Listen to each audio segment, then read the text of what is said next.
Africa is so huge, so vast, you'd think it'd be unconquerable, except for the equator, which has etched a searing scar right through its middle. No surprise then that this is the hottest continent on the planet, with the largest desert and the longest river, weirdly. The Sahara and the Nile. The dry and the wet, oh, and the dangerous. Oh yeah, this is home to a hell of a lot of the fine, the furry and the fearsome, endlessly hungry and possessing of a meticulously lethal skill to mow down their prey. But don't let that worry you. Once you get over the fact that you're not at the head of the food chain, sharpening a blade, you will find that Africa is simply staggering.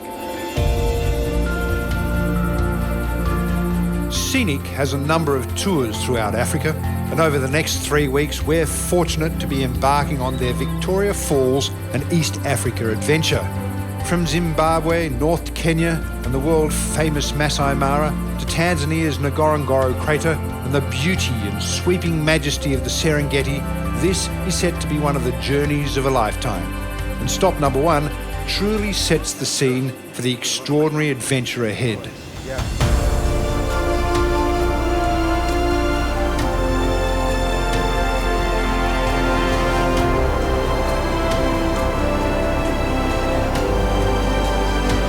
This may be where Mother Nature sheds her tears, but this is where I'd like to be, a rock beneath the tumbling cascade, because surely a rock never regrets the tears of a waterfall.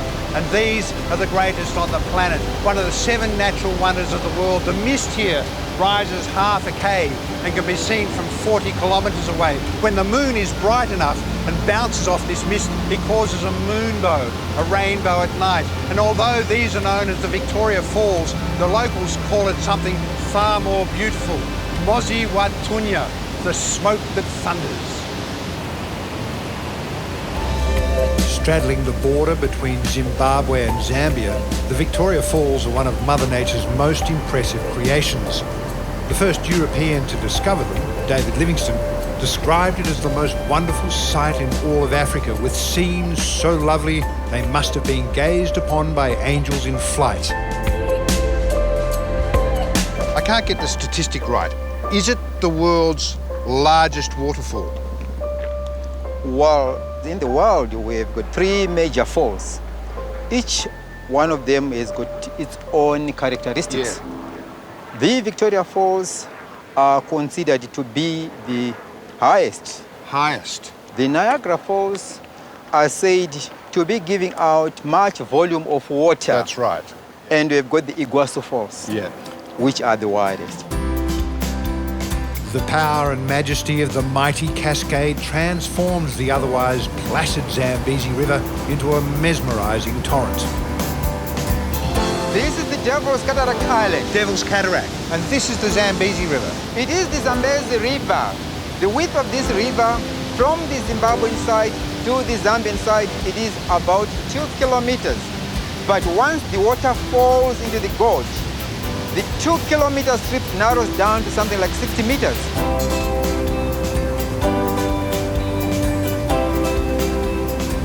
And these are the main falls. That's the best view of the main falls from here. 93 meters high. 93 meters 93 meters high. The water splashes down, it goes up about 500 meters high. Yeah. And the mist here, there's kind of something magical about the mist, isn't there? The area has always been kept by our ancestors as a secret place. Sacred place. Anyone who comes and feels the spray of the falls will be lucky for the whole year. It's foolish to assume you can stay dry visiting these falls up close. From the first couple of viewpoints, the spray starts to fan your face. But from the halfway point on, it's serious poncho territory.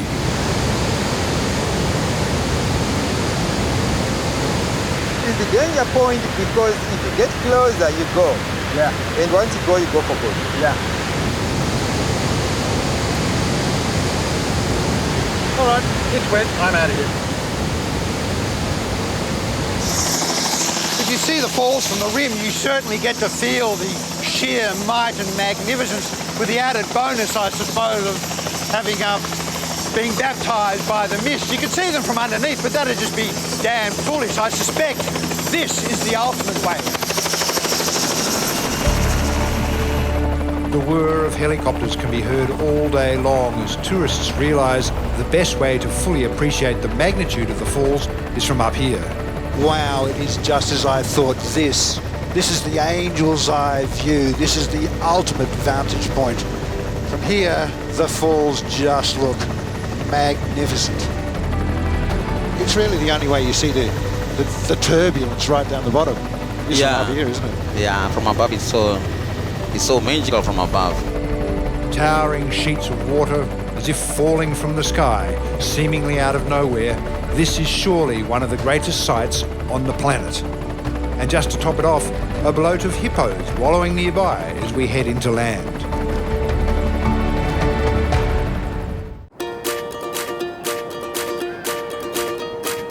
We've kicked off Scenic's Victoria Falls and East Africa adventure in Zimbabwe, a country famed for its magnificent falls and most majestic of wildlife.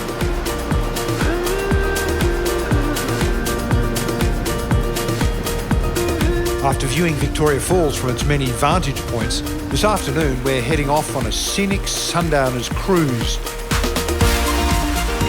A gentle glide down the Zambezi, as you do on a regular weekday afternoon when travelling in the wilds of Africa.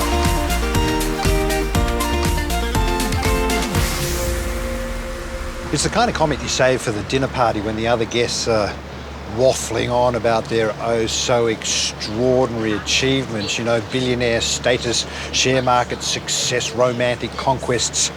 It's all piffle compared to the moments you trot out the fact that you've cruised the Zambezi. Nothing sounds more exotic, nothing sounds more downright adventurous. And just as they're rendered speechless and burying their heads in their pate foie gras, you add a little icing to the cake when you tell them that this is the point where that most magnificent collision of Zeds happens, because this is where the Zambezi carves the border between Zimbabwe and Zambia. Touché, dinner party envy. And that's before you even begin to boast about the veritable smorgasbord of wildlife along the way.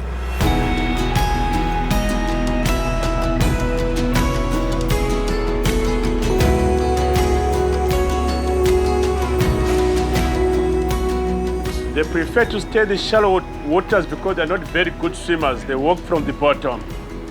And they spend the whole day resting in the shallow waters. They only go on the land at night for grazing. They are vegetarians, so they'll need about 40 kilograms of grass per night.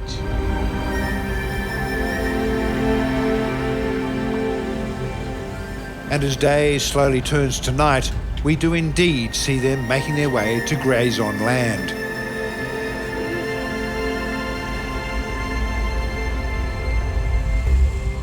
On the Zimbabwean side of the falls, there are several hotels and lodges with easy access to the national park. And, in true Scenic style, they have booked us in at the best. In 1855, the missionary explorer David Livingstone paddled his canoe to the edge of the falls and in a moment of unparalleled ego decided that he had the right to name them after Queen Victoria. In the early 1900s, during the European scramble for Africa, the British decided to connect the south of the continent to the north with the Cape to Cairo rail. Now that railway line required a bridge to be built over the Zambezi River just down there. It didn't take long for the British building that bridge to realise this, right here, was the perfect spot beneath the scorching African sun to sip champers in the shade, and thus the Grand Victoria Falls Hotel was established.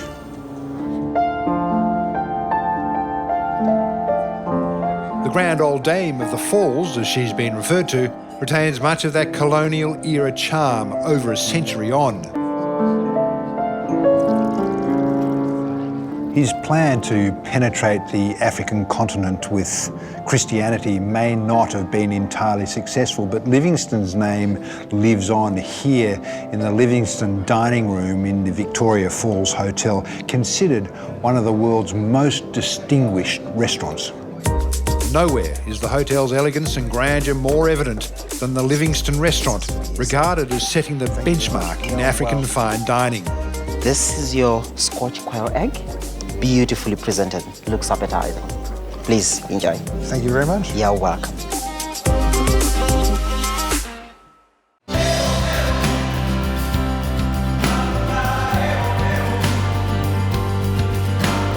If you've just joined us, we're in the exotic land of Zimbabwe, experiencing Scenic's Victoria Falls and East Africa adventure. And just a few days in, it has delivered the goods tenfold. I was about to say, if you're thinking of being an elephant, think of being one here in Zimbabwe. They adore the elephant. They have great respect and admiration for this gentle, thoughtful, smart and joyous creature. But then I learned that here in Zimbabwe, they do indeed have a hunting season, allowing for the kind of individual that thinks heroism and bravery is bestowed upon them by shooting a defenceless creature from a safe distance with a high-powered rifle. Fortunately, this place exists to protect and preserve the elephant from such unfathomable savagery. Wild Horizons Elephant Sanctuary was founded on the principle of conservation, with the ultimate aim of returning these magnificent creatures to the wild. We have controlled breeding here, Dave. Yeah. And why we breed them is in our quest to reintroduce them back into the wild. Yeah. It makes a lot of sense to release them as families. Yeah. You know, they'll stick together. Yes. These daily interactions are limited to 2 a day to allow the elephants ample time to roam free in the national park. So friendly. Mm-hmm. So will the baby be released into the wild eventually? She'll go with the mother. Yeah. When the time is right. Yeah. And they will cope in the wild? They will. But given the fact that they also have good memory, they may not 100% forgetting this place. Many wildlife encounters describe themselves as allowing you to get up close and personal, but this one truly lives up to the description. Tendai, trunk up. Okay, walk up. And you actually throw them into... You physically deliver them. Exactly. It's incredibly difficult to fathom cruelty to these gentle giants. Jumbo. Trunk down.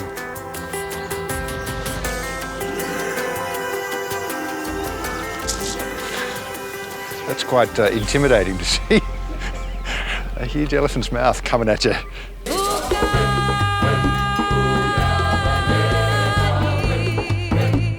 Just a short drive from the sanctuary is the Mpezi village, named after the region's chief, an insightful and charismatic character keen to share stories of daily Zimbabwean life. This visit, as well as the elephant sanctuary, are part of Scenic's Enrich program, giving visitors unique experiences not always available to the regular traveller. Mpezi, you are the chief of the region, not just this village. For the region, correctly. And so you're self-sufficient, solar power. Yes. And you're a healer. Yes. So there's no illness? No. Good, healthy, long live, because you don't eat those food with content of poison. Right. Yes. And you are happy. What else would you need? You are happy, you are healthy, you are handsome. And you have got everything what you need. And can I move in? That's my next question. Why not? Why not?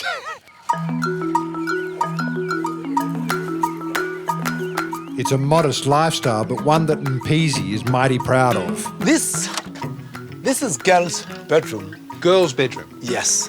Yeah. And it's made up of natural wood. Yeah. And plastered with clay, mixed with water and decorated with clay. And we ram earth. This is cow dung.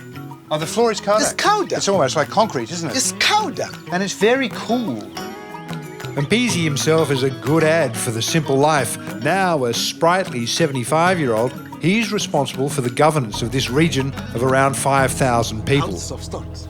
This is my bedroom. When you go in, you say, Kogi. Let's practice it. Kogi. Kogi. Wonderful. That's it. Now, this is my office and my bedroom. Can I show you? My traditional regalia. And when do you wear this? I'm a judge when I'm doing my job for marriages, anniversaries, ceremonies, rituals. And this means you are chief? Chief. And that is Impala fur? That is Impala fur. Yeah.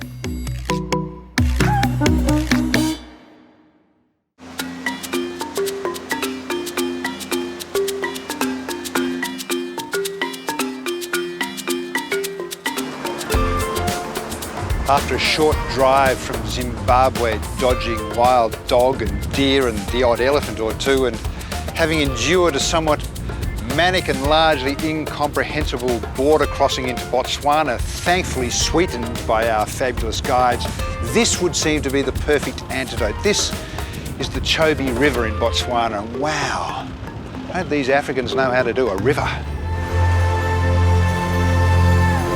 Botswana's Chobe River forms the northern boundary of the Chobe National Park and attracts an incredible and diverse amount of game. It is also regarded as the elephant capital of Africa. And that's simply something you don't see every day. Botswana has the largest elephant population of anywhere in the world. It's thought that over 120,000 elephants call the Chobe National Park home. But while it's the elephants that Chobe is famous for, this unspoiled environment sets the scene for some of Africa's best game viewing experiences. It's an awfully big nose, an awfully big mouth, an awfully big stomach, and that's an awfully big bottom, but don't be fooled by the size of the hippo. They, when angry, are responsible for more human deaths than any other animal, and they can move fast when they want to. In just a day trip, there's ample time to explore the national park both by river and on land.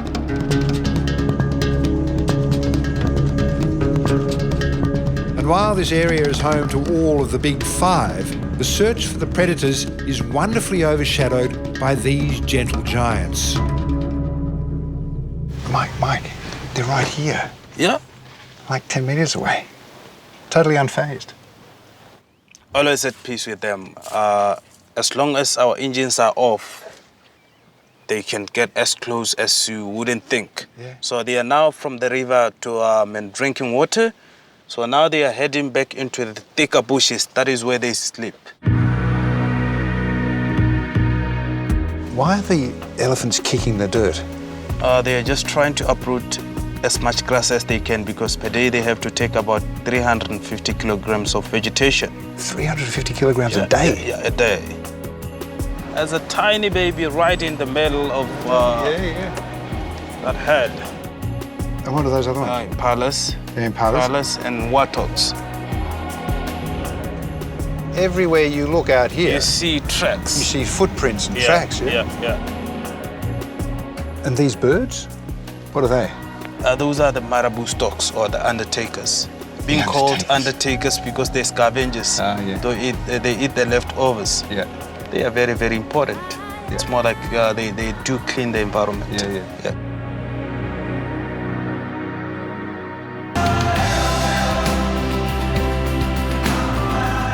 If there's one thing you must do before shuffling off this mortal coil, it's get to Africa, go on a game drive. There's hardly anything more thrilling on the face of the planet. It'll soothe an aching heart, it'll bring a tear to a glass eye, it'll stir that region that you thought stirred no more. If you've never heard an elephant trumpeting in the wild, or the snort of a hippo as it submerges into a river, or I don't know, the screech of a monkey as it makes off with your camera, then you haven't lived.